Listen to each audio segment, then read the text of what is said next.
நீங்க நயனார் நாகேந்திரன் நல்ல தலைவருக்கான தேர்வு தான் பாஜகவுல. அவரை தவிர ஒரு பெரிய களப்பணியாளரை தேர்வு செய்திட முடியாது அங்கங்கிறது என்னுடைய அனுமானம். ஆனா அது பெரிய தாக்கத்தை முக்குளத்தூர் சமூகத்துல ஏற்படுத்தியிருக்கா, தென் மாவட்டங்கள்ல ஏற்படுத்தியிருக்கான்னா நிச்சயமா ஒரு பெரிய தாக்கத்தை ஏற்படுத்தவே இல்லை. காரணம் என்ன அப்படின்னு கேட்டீங்கன்னா, பாரதிய ஜனதா கட்சிக்குள்ளேயே உட்கட்சி பூசல் என்பது தலை விரித்து ஆடுகிற ஒரு சூழல். இப்ப அதிமுகவோடு கூட்டணி வேண்டாம்னு முடிவெடுத்தது அண்ணாமலை விவகாரத்துலதான்.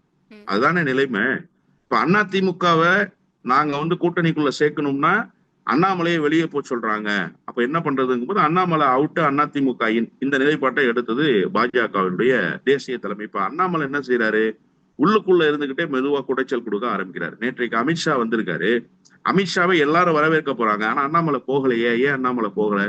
இதுக்கு முன்பு எல்லா இடத்திலும் அண்ணாமலை இருந்திருக்காரு. கடந்த முறை அமித்ஷா வந்த போது மாநில தலைவர் பொறுப்பில் அவர் இல்லைதான், புதிய தலைவர் தேர்ந்தெடுக்கப்பட்டு விட்டார் தான். ஆனாலும் மேடையில இருந்தாரு. இந்த முறை ஏன் அவருக்கு உரிய பங்களிப்பு இல்ல? அவர் புறக்கணிக்கிறாரா, இல்ல அவரை பாஜக புறக்கணிக்கிறா?